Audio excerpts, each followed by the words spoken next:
जय राधा माधव कुंज बिहारी।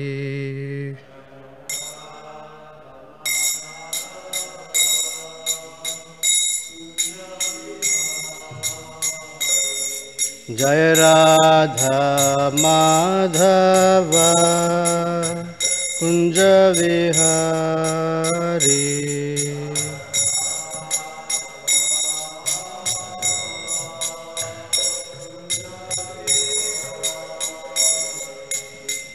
गोपी जना वल्लभ गिरिवरधारी।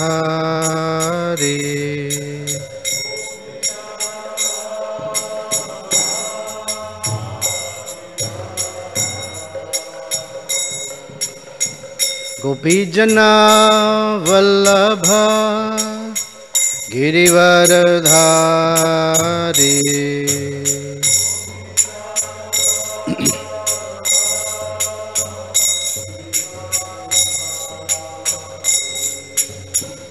यशोदानंदन ब्रज जनरंजन।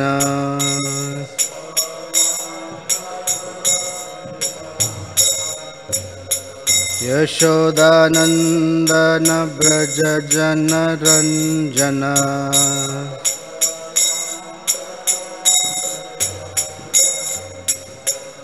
यमुना तीरावनचारी।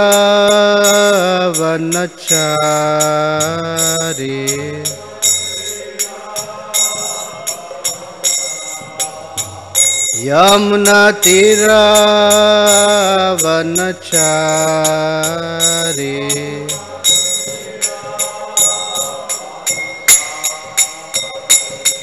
जय राधा माधव कुंज विहारी।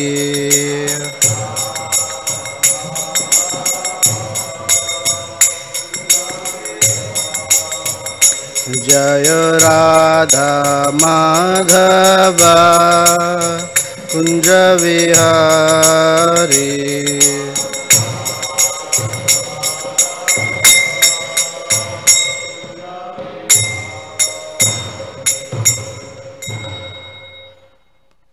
जय ओम विष्णुपाद परमहंस परिव्राजकाचार्य अष्टोत्तर शत Shri Srimad divine grace AC Bhaktivedanta स्वामी शिल प्रभुपाद की जय। अनंत कोटि वैष्णव वृंद की जय। ग्रंथराज श्रीमद् भागवतम की जय। All glories to the assembled devotees. All glories to Sri Sri Guru and Gauranga.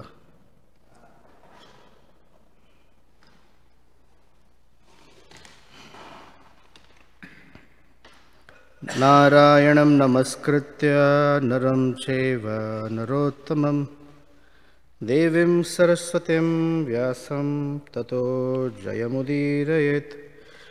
नष्टप्रायेषु भद्रेषु नित्यं भागवत सेवया भगवती उत्तमश्लोके भक्तिर्भवति नैष्ठकी। ॐ नमो भगवते वासुदेवाय।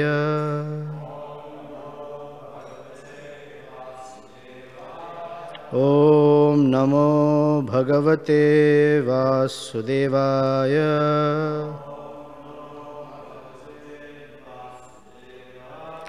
ॐ नमो भगवते वासुदेवाय।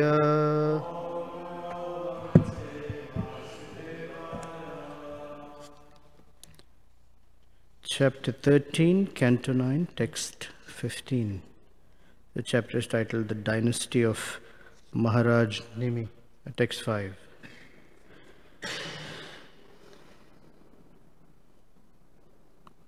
Nimi pratidadau shapam Gurave dharmavartine Tavapi patata deho लोभाद् धर्मम् अजानतः निमिप्रतिददौ शापम् गुरवे धर्मवर्तिनाय तवापि प्रततता देहो लोभाद् धर्ममजानतः निमि प्रतिददौ शापम् गुरवेर्धर्मवर्तिने तवापि पतताद्देहो लोभाद् धर्मजानतः धर्ममजानतः।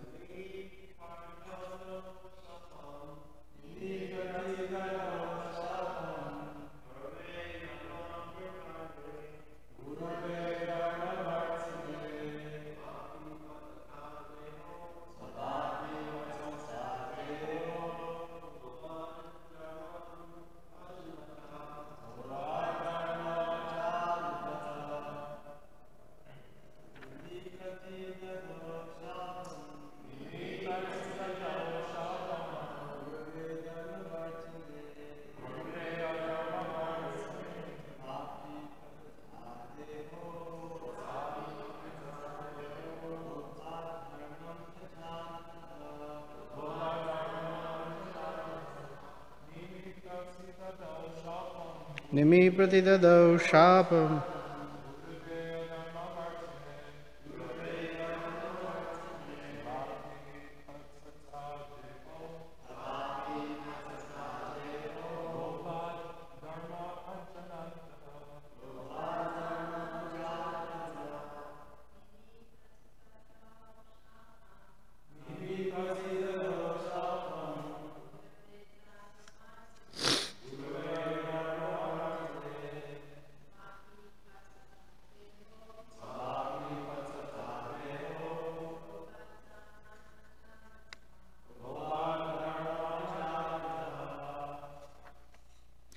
निमिहि महाराज Nimi प्रतिददौ शापम counter-cursed Gurave unto his spiritual master Vasishtha Adharmavartine who was induced to irreligious principles because he cursed his offenseless disciple. Tava of you, api also, patatat let it fall, deha the body, lobhat because of greed, dharmam religious principles, ajanatah not knowing. Translation and purport by Srila Prabhupada ki jai. For unnecessarily cursing him when he had committed no offense, Maharaj Nimi counter-cursed his spiritual master. Quote, for the sake of getting contributions from the King of Heaven, he said, you have lost your religious intelligence. Therefore I pronounce this curse. Your body also will fall. There's a disclaimer here in small print. Do not try this at home. Purport. The religious principle for a Brahmana is that he should not be greedy at all. In this case, however, for the sake of more lucrative remunerations from the King of Heaven, Vasishtha neglected Maharaj Nimi's request on this planet. And when Nimi performed the sacrifices with other priests, Vasishtha unnecessarily cursed him. When one is infected by the contaminated activities, when one is infected by contaminated activities, his power, material or spiritual, reduces. Although Vasishtha was the spiritual master of Maharaj Nimi, because of his greed, he became fallen. Although ideally we should connect more verses because there is a more broader context. But we do one verse at a time. So there's a text before that.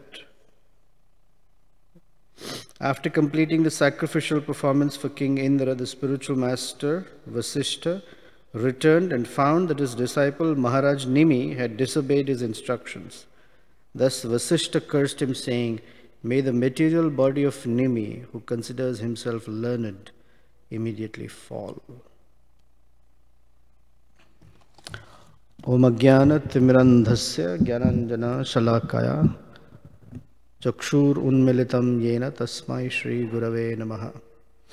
Shri Chaitanya Manobhishtam Sthapitam Yena Bhutale Swayam Rupa Kadamahyam Dadati Swapadantikam Vancha Kalpatarubhyascha Kripa Sindhubhyevacha Patitanam Pavanebhyo Vaishnavebhyo Namo Namaha. Jai Shri Krishna Chaitanya Prabhu Nityananda Shri Advaita Gadadhara Shrivasadi Gaura Bhakta Vrinda. Hare Krishna Krishna Krishna Hare Hare, Hare Rama Rama Rama Hare Hare.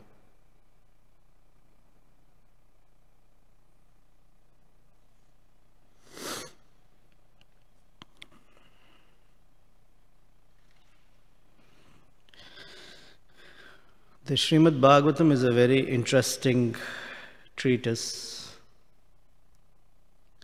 where there are very contradictory examples. On the one hand, there are examples where, regardless of what the guru does, the disciple does not in the least react. Can you think of an example? Guru means a Brahmana, whoever. Brahman is considered guru. Can you give me an example where there is cursing, perhaps unfairly, but the person doesn't react and just accepts whatever is said?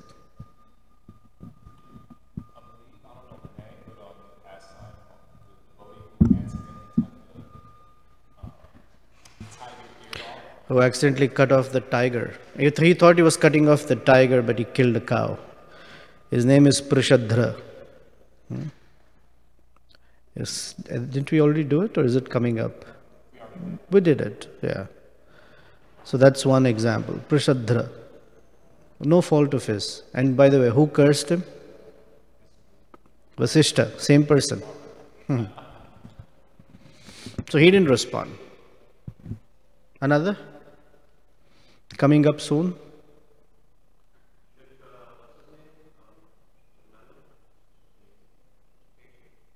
Chitraketu was cursed by Mother Parvati. Fine, good example. Another one? Coming up in this canto, the great Durvasa Muni. He cursed who?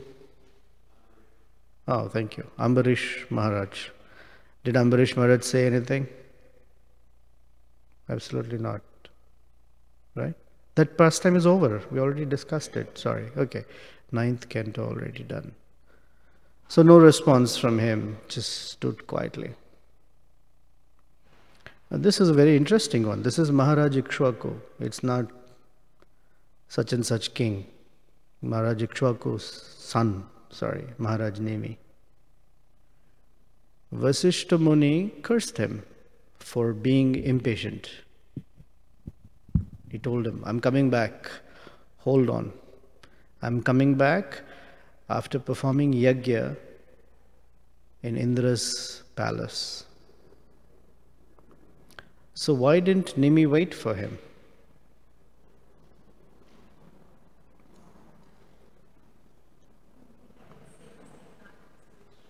He had a sense that life is very short and it is fleeting. It's only one yajna. He felt that he's going to die in one yajna time. There's a slight thing to it. Why is it one yajna he couldn't wait? If someone tells you, "I'll finish the kirtan program there and come back," just wait. So where was Vasishtha Muni doing the yajna? In the heavenly planets. In the heavenly planets, one day is equivalent to 6 months here.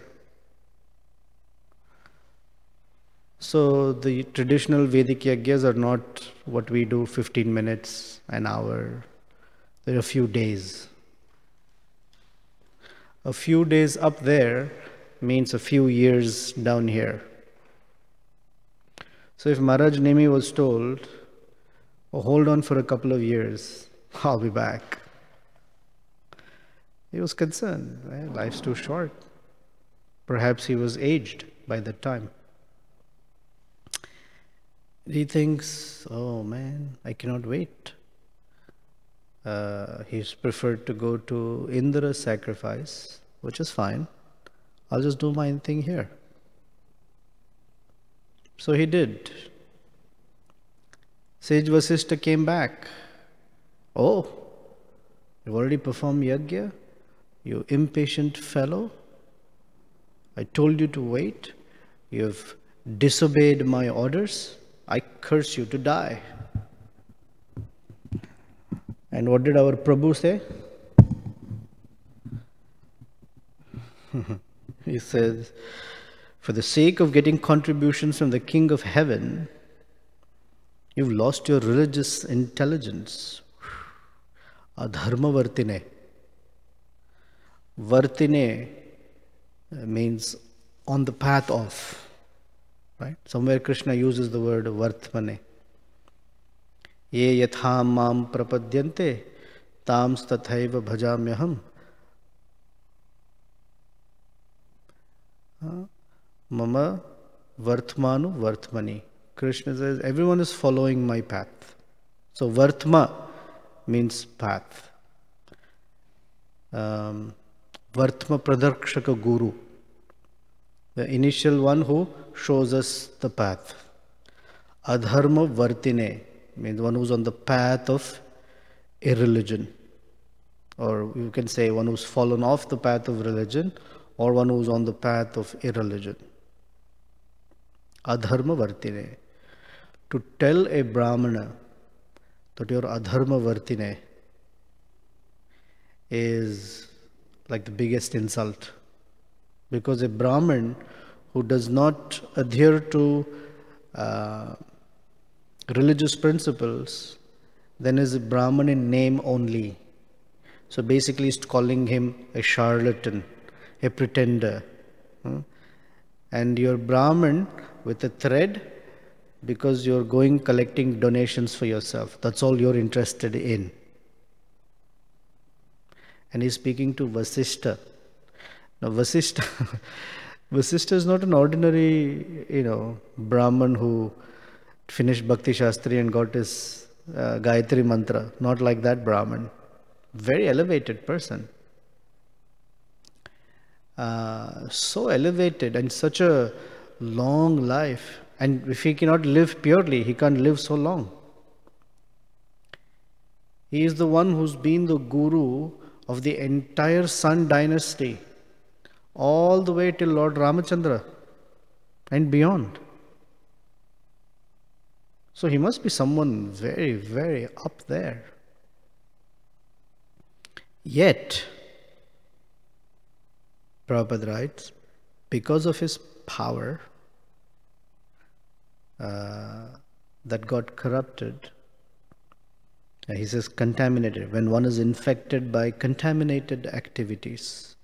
What's the contaminated activity here? He placed supposedly his greed. He says because of his greed. Now such a great person fell prey to greed. Is it that Vasishtha is not a rich Brahmin? He is extremely rich. Because he's been in the king's palace, guiding all these kings wonderfully. And they've been bestowing him amazing wealth. Then what is that little thing that he couldn't say, oh, I don't want to say no to Indra? So what's the nature of greed? One of the natures or the aspects of greed is it's never enough. How much ever one has, it's never enough. So how does one counteract greed? It's described that if one is suffering from a quality, or a bad quality, you have to cultivate the antidote quality. So what's the antidote for greed? Giving in charity. That's the next step. But before that, something has to come or has to be in place. What's the antidote for greed? Greed, by definition, is it's never enough. So what's the antidote for it's never enough? Simplicity? Perhaps, but what is a Brahman? When Vamana came, self-control. Self-control is demonstrated by something. When Vamana came to Bali Maharaj, and Bali Maharaj said, ask whatever you want. You want an entire planet for yourself, you got it, take it. What did Vamana ask for? 3 paces of land. And he said something which is critical, that a true Brahmin is satisfied by whatever he has, he or she has. Because if one is not satisfied, then how much ever one gets, it's not enough. So the antidote for greed is satisfaction. Tushta. Tushtati.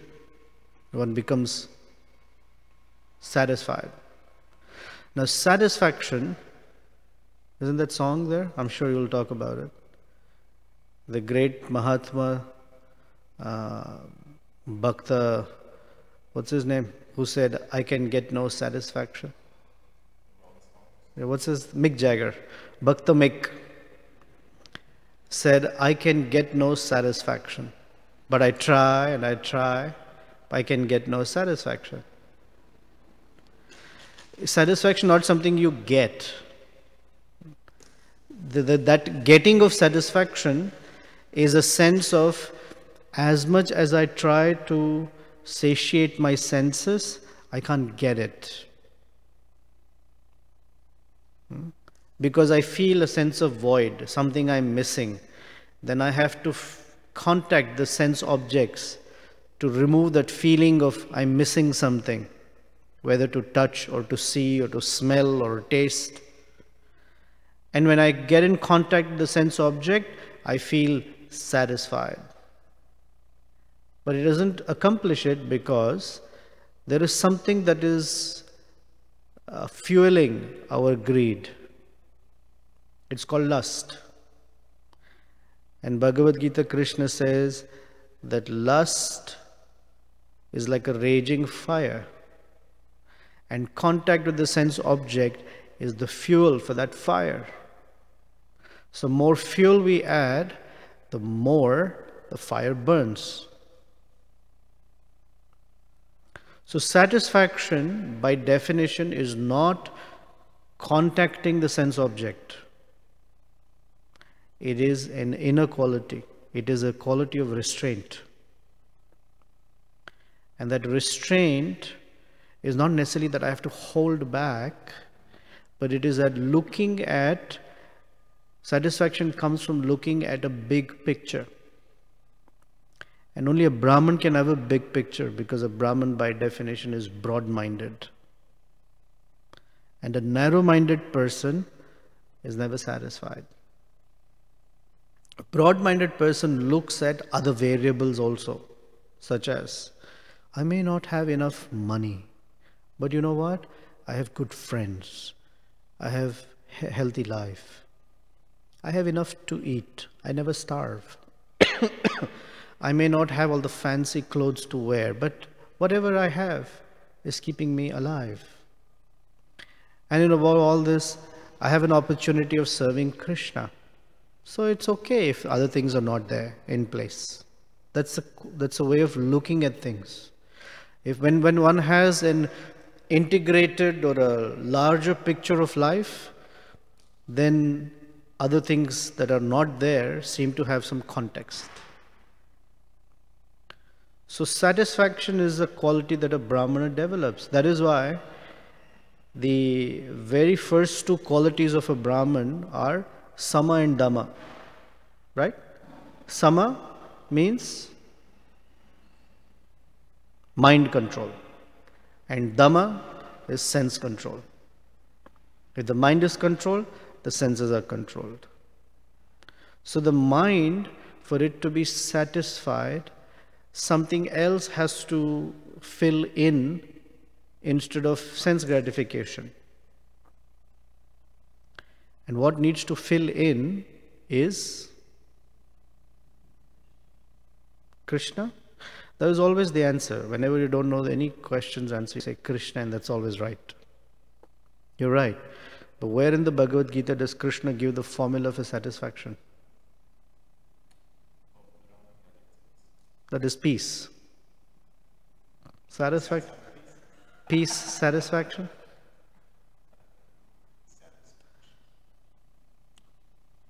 Somewhere in the 10th chapter of Bhagavad Gita, he says, this is the Chatushloki verse, where he says, my devotees always engage in conversing about me. Madchitta madgata prana bodhayantascha parasparam. Bodhayanta parasparam means they enlighten each other, speaking about me and my activities. And in those conversations, they find two things. Ramanticha, they become happy, and tushyanticha. Bodhayantascha parasparam, kathayantascha mam nityam, tushyanticha ramanticha. So Krishna Katha is the antidote for greed, because the heart becomes satisfied. So Brahman by nature is one who's learning and teaching Krishna Katha.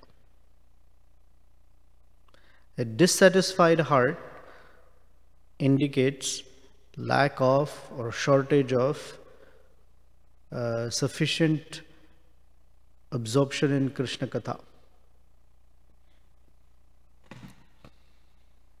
That is why if you notice, I'm sure we all have that experience, that when we read Krishna Katha or we hear Krishna Katha, we feel satisfied.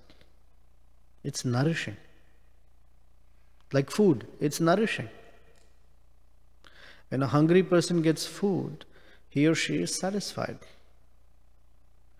That's one of the outcomes of eating. There's a verse in the Bhagavatam, right? Bhakti pareshanu bhava viraktir anyatra cha. That's a famous verse.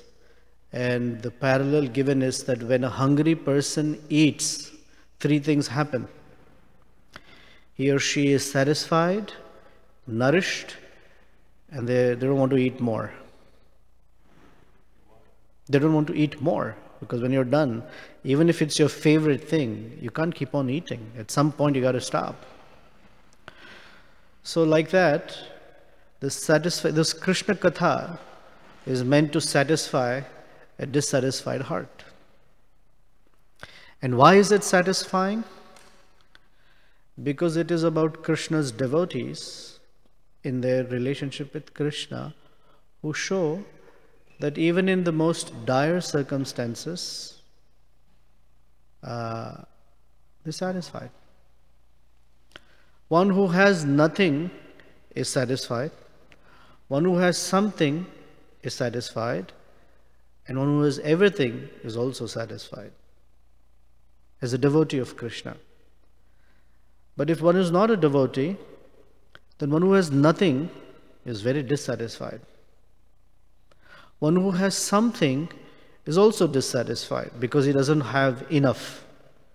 And one who has everything is also dissatisfied because he feels that he needs more. This is the nature of greed, that it is never enough.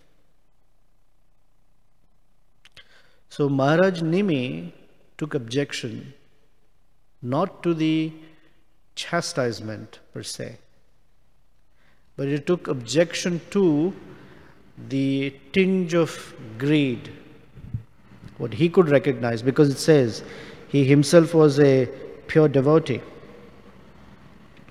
He took objection to that greed in a Brahman and said, oh, it is your greed for which you wanted to do yajna in both places, but you had no sensitivity to how it affects me. So just as I am cursed, I curse you. Now, can a Kshatriya curse a Brahman? Can a disciple curse Guru? Does it work? You know, when I got my Brahman Diksha, because we read in scripture that a Brahmana can sprinkle water and curse anyone. Some of our younger devotees, the little kids, they were little then, they're married now. They would ask me, can you sprinkle water and curse anyone now? And I would say, yeah. You want me to sprinkle on you? No. We would play along, So, something about Brahman. The words of a Brahman, not me, of a proper Brahman, they never fail. They always come true. Because a Brahman is called Satyavak. And whatever a Brahmana says, Krishna fulfills. Especially pure Brahmana like a devotee. So can a disciple curse a guru? Is it possible? First of all, one should not. Is that clear, right? That's absolutely clear. That a disciple should not say, Guru, I found a tinge of greed in you. I curse you. So what kind of risk there is in cursing one's guru? Unfathomable. That's why I said one should not try it at home. How much ever you feel you've been wronged, you cannot say in Canto 9. By the way, it's chapter 13. It's an unlucky chapter, chapter 13. In chapter 13, Canto 9, I have reference by which I found some tinge of greed in my guru and I cursed him. It's possible, I can do it. No, absolutely not. In fact, the point of view one should take is, I would rather go to hell by his curse than dig my own grave in hell. I'm going to hell anyway. I'd rather be sent than go on my own. Okay, so this should be never tried. This is such a serious exception. One, because Maharaj Nimi himself is such a pure devotee. And of that caliber, previously when we talked of Prishadra is not considered of the same caliber as Maharaj Nimi. Maharaj Nimi is not an ordinary person. Maharaj Nimi, later, in the Bhagavatam, 2 cantos later, is visited by the 4 Kumaras, the Navayogendras, the 9 great sages. So if a person has any tinge of such qualities, the Navayogendras won't come. And they have a very wonderful conversation. So Maharaj Nimi, out of his own strength of Krishna consciousness, could recognize and object to Vasishta's cursing and counter-curse him. So that exception, this is an example from Bhagavatam that we cannot and should not follow. Everything else we can follow. But we can follow the principle. The principle of greed. or how to avoid it. And so one should cultivate satisfaction. So one way of cultivating satisfaction is to make a list. To make a list of all things Krishna has already given us that we perhaps don't recognize enough. If one has nothing else, but one has breath and life, one thing is assured. Most people earn money, big money, for few things. Good food, good house, good clothes. Mostly that's. By Krishna's grace, we should be assured that there will never come a time where we will be hungry, that there's nothing to eat. There will never come such a time. Never. Especially if we are chanting Hare Krishna and following a devotional lifestyle, there will never come a time where you will never get something to eat. It doesn't matter where you are in the world, you will never go hungry.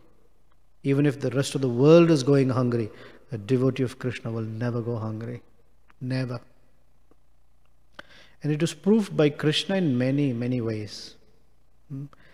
For example, in a practical way, wherever in the world you are, you will either find a Govindas, you will find a devotee, or a temple. Somehow you will find that. If nothing else, you will find enough food available that you can offer to Krishna for yourself and eat. Never be a shortage. It will never be possible. I mean, it's a challenge. I am confident, even if I'm not a big devotee or a stable one, I'm very confident that we will never go hungry. This is Krishna's very special grace upon us. And we will never find ourselves derelict. Derelict means without anything, lost out. Never be the case. In Chaitanya Mahaprabhu's pastimes, when Lord Chaitanya would perform his Sankirtan activities, Srivas Pandit is the only Grihastha in the five. Chaitanya Mahaprabhu was getting ready to be a sannyasi. Lord Nityananda doesn't have a particular varna that he belongs to. Advaita Acharya was a Grihastha but very advanced in age. And Gadadhar Pandit was a brahmachari, and Srivas Pandit was one with a family and needed to take care of the needs of his family. But his conviction was so strong that when Chaitanya Mahaprabhu asked him, you don't have to take care of what you need to do for your family. And he said, Chaitanya Mahaprabhu, if ever such a day comes, I will clap 3 times. And if I don't get food, then I will drown myself in the Ganges. What it means is, I will never have a situation where I will not get enough food. That was his confidence. Krishna will nourish us enough. Or in the forest, when Draupadi had a visit by Durvasa Muni and his 50,000 or 60,000 disciples. And he said, I'm very hungry. We all are hungry. Krishna landed there and made sure, I'm cutting out the pastime, but made sure that everyone was fully satisfied. This is the nature of Krishna's ability to satisfy. So we should take stock regularly. Oh Krishna, thank you for all that you have given me. It's more than enough. Somehow I need to perform my duties, therefore I'm engaging in whatever I need to do, but you've given me enough. That is the na dhanam, na janam, na sundarim, kavitam va jagadisha kamaye. I have enough. Whatever you've given me, I have enough. You may have given someone else a little bit more and someone else a little bit less. However you have done it, I am satisfied. A devotee must cultivate this quality of feeling satisfied. My dear Krishna, I am satisfied.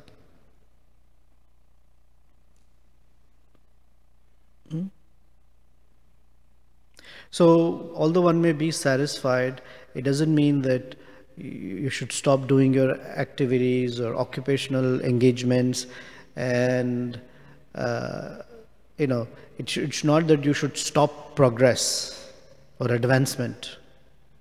Generally we say, my dear Krishna, whatever devotional I have, I'm satisfied.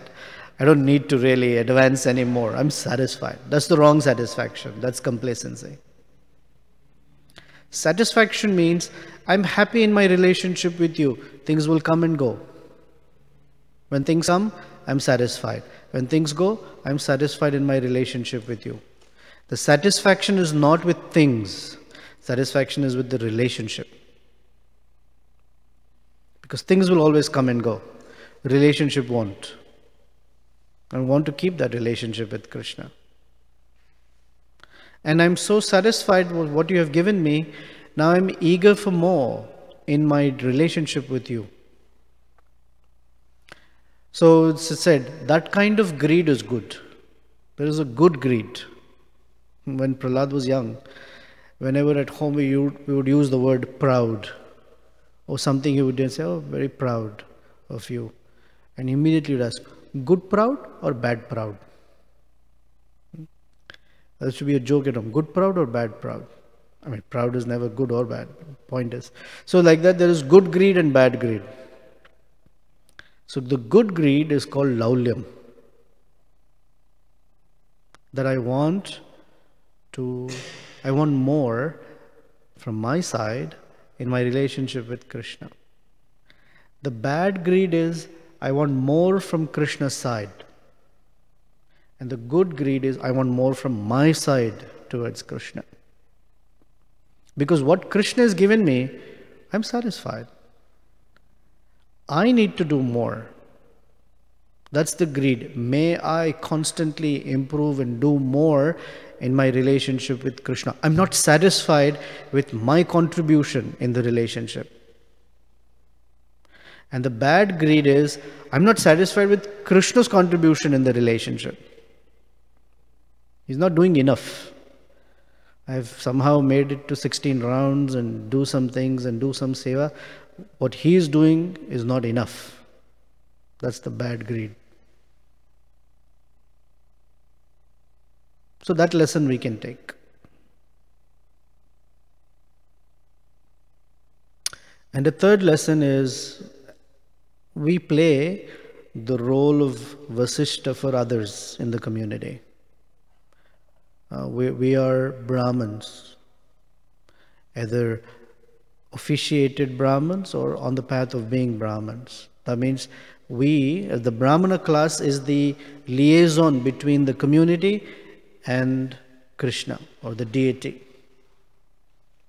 That's what the Brahman class is. They're the liaison. Usually the word is used Purohit. A Brahman and a Purohit. Purohit is one who's performing. The word Purohit has a meaning. Pura means a town or a city or a village. Jagannath Puri.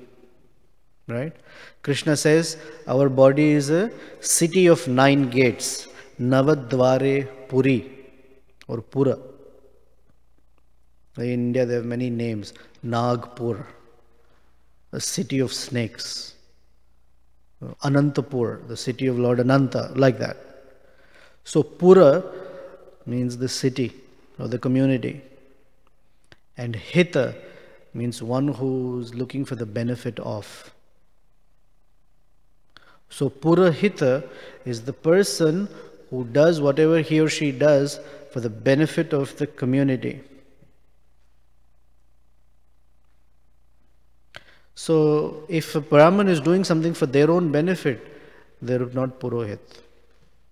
There should be the transparent liaison between the community and the deity. So we perform yagyas, we do activities that connect people to Krishna. Either we distribute books, we go out on Harinam, Prasadam, actual yagyas, whatever we do.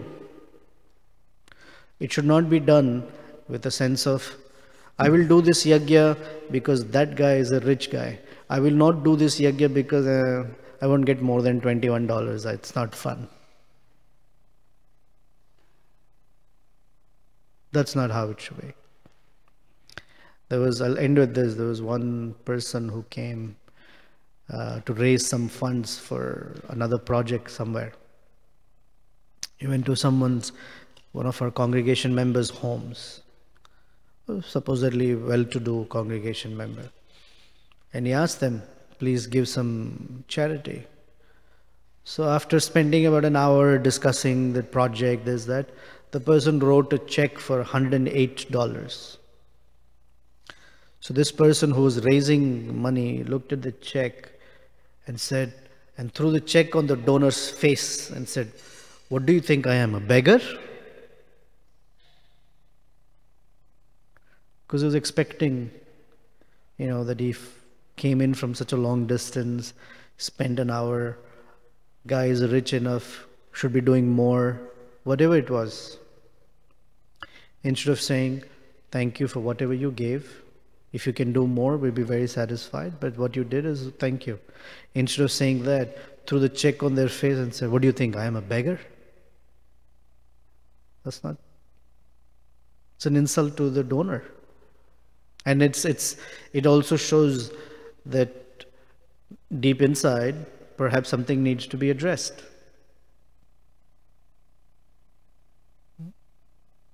Okay. Any comments or questions, thoughts?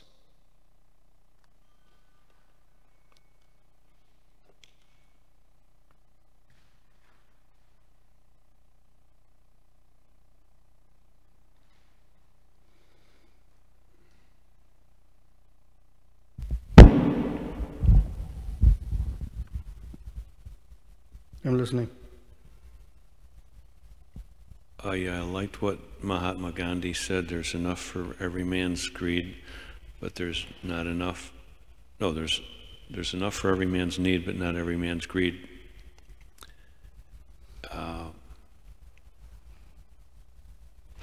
There was an article in the BTG about that song, I Can't Get No Satisfaction. Maharaja, it was a few years ago, and the theme of the article was, well, they don't know where to find it. I remember Vaisheshika came through Mick Jagger came to the airport, and Vaisheshika approached him to give a donation, get a book. And Vaisheshika, witty as always, said, Mick, are you getting any satisfaction lately? And Mick says, don't bore me. And he walked away. I remember this song once, I have no money coming in, but I can't feel sad. That was the best cup of coffee I ever had. I don't worry about a thing outside so far away. I was just happy on the inside. I remember the rest of the song, but not right now. I wish anyways. Someday.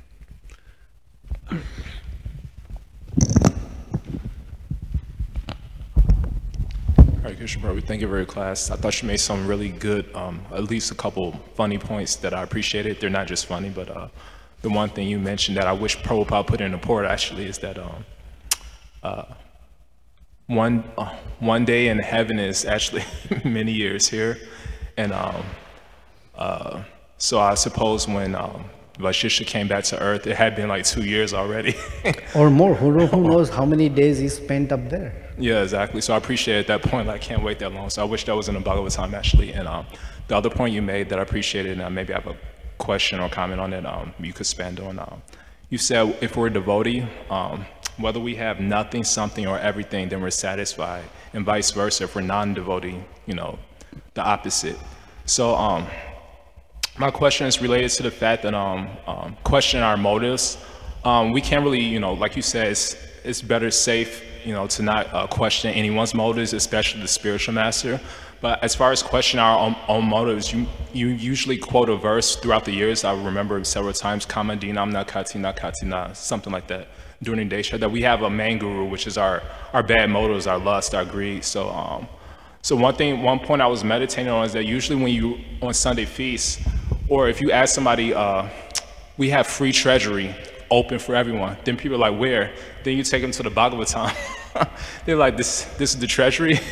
And so naturally they'll get upset, but that's what Krishna says, that in the Bhagavatam 1:2:17, that you could be happy with the real treasury. So my question is, even as devotees, we're practicing, usually if we only come to Bhagavatam or do anything if we know we're going to get something out of it. Like, why should I come to Bhagavatam when I'm going to get out of it? Like, Krishna says you'll get rid of your bad qualities, but sometimes even when you come to Bhagavatam class, still you feel like they're not going away. So how to maintain that faith that I'm chanting my rounds, I'm coming to Bhagavatam, but sometimes, you know, I'm on a high and sometimes on a low. So how to maintain that faith, basically. Why should I come to Bhagavatam class? While you were speaking, something crystallized even more is, look at any person or devotee. If they have one very good relationship, that devotee is satisfied. Take in the world, a person can have anything and everything, but if they don't have a proper relationship, most importantly a spiritual relationship, if they don't have that, then they're never satisfied. Hiranyakashipu had everything, but he lacked a good relationship either with Prahlad or with Nrsimhadev, Lord.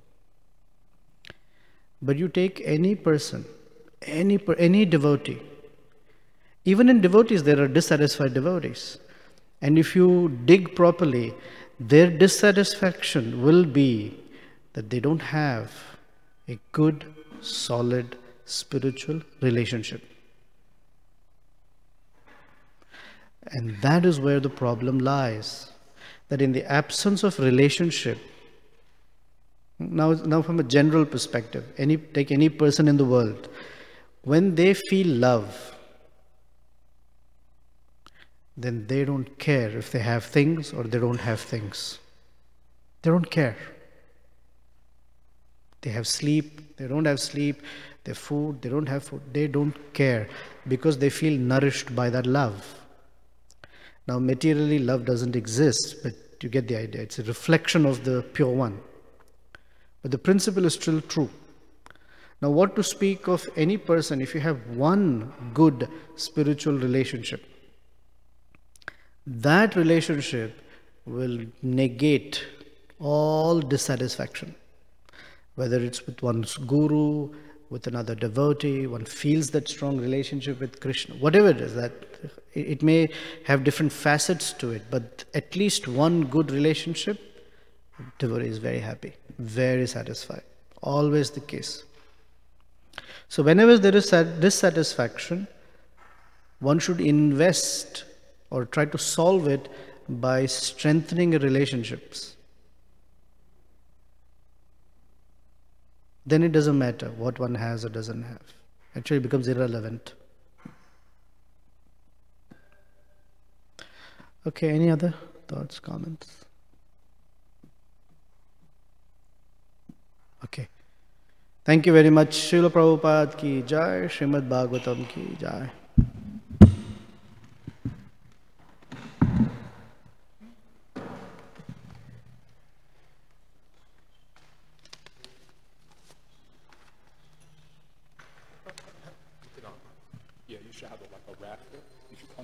On this day, you can have free range of the treasury. Then you should go to the Bhagavatam.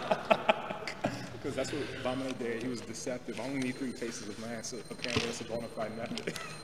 Yesterday I was hearing someone saying that, devotees would go distribute prasadam at some place. And the guys would look at it and say, oh, no meat? No meat? Throw it away every day. I was just talking about that to Bhakti Dan, you know, the tall devotee. I was, years ago, Patra, you know, we're still